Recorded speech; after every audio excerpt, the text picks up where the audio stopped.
ক্লাসে এক ছাত্রকে বলছে, ধরো তুমি জঙ্গলে গেলে একটা বাঘ তোমাকে আক্রমণ করলো, বাঁচার জন্য তুমি কি করবা? স্যার আমি গাছে উঠবো। Very good. ধরো বাঘটাও গাছে উঠলো, স্যার আমি নদীতে লাফ দিব। Very good. ধরো বাঘটাও নদীতে লাফ দিল।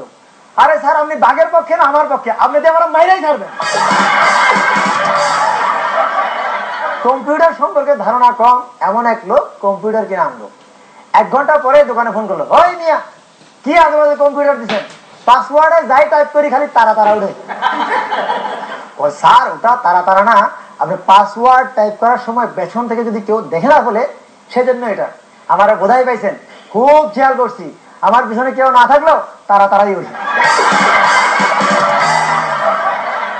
স্বামী অফিস থেকে আসলো, মন খারাপ। বউ জিজ্ঞেস করতেছে ঘটনা কি, মন খারাপ কা? ও আর কইও না, অফিসে লিফট ছিঁড়ে পড়ে আজকে 3 জন লোক মারা গেছে, তাদেরকে অবশ্য 25 লাখ করে টাকা দিছে। বউ কই কি 25 লাখ?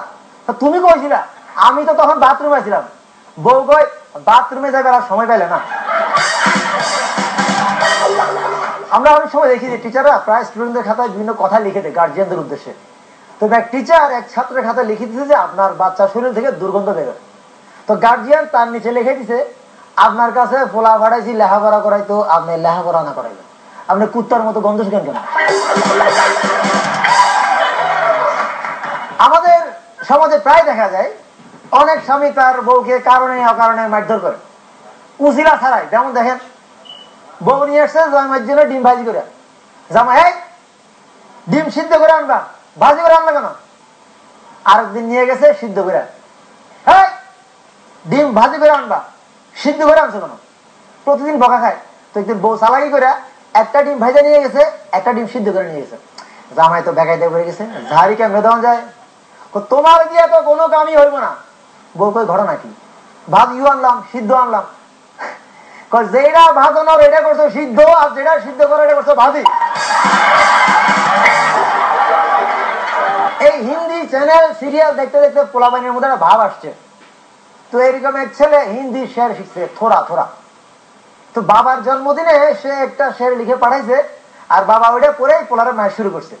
কেন মারতেছেন কে? হ্যাঁ কি লিখছে জানেন?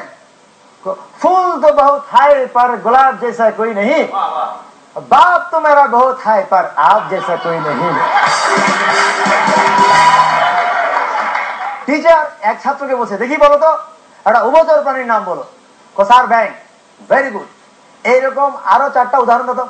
খুব সুন্দর স্যার, ব্যাঙের বাপ, ব্যাঙের মা, ব্যাঙের ভাই, ব্যাঙের বোন। আমার বন্ধু আবুল খুবই বেকু। এক টেক্সটাইল কোম্পানিতে দোকানে তাকে সেলসম্যান হিসেবে নিয়োগ দেওয়া হলো। সে সেলসম্যান হিসেবে কতটুকু চালু পরখ করার জন্য মালিক আসছেন, বলে এই দেখি তো একটা আন্ডারওয়্যার দেখান তো। তো লজ্জা পেয়ে বলছে, স্যার আজকে তো পরে আসিনি। আমাদের সমাজে অনেক ধরনের লোক আছে। তো এক লোক এরকম এক লোক তার ছেলেরা নিয়ে গেছে বাজারে। তো পাশে এক লোক বলে, ভাই এটা কি আপনার বলা? না, পাশের বাসা থেকে নিয়ে আসছি। তাই তো কই পুরো জানোয়ারের মতো চেহারা। 8 বছরের ছেলে, বাপ মার মধ্যে তুমুল ঝগড়া। বাচ্চা কারে বেশি পছন্দ করে? জামাই কয় আমারে, বউ কয় না আমারে। দাঁড়াও, ঝগড়া না করে আমরা একটা পরীক্ষা করি। ছেলে তো খেলতেছে, পিছন থেকে ওর গায়ে ইটা মারি। যদি বলে আব্বা গো তাহলে আমারে, আর যদি বলে আম্মা গো তাহলে তোমারে। ছেলে খেলতেছে, পিছনে একটা ইটা মারলো। ছেলে আব্বাও কয় নাই, আম্মাও কয় নাই, কি কইছে জানেন? এই কোন শালার ইটা মারে? আচ্ছা আপা আপনাকে একটা ধাঁধা জিজ্ঞেস করি। পুটির মার 3 ছেলে, একটা নাম চারানা, একটা নাম আটানা, তৃতীয় সন্তানের নাম কি? 1 টাকা। পুটি।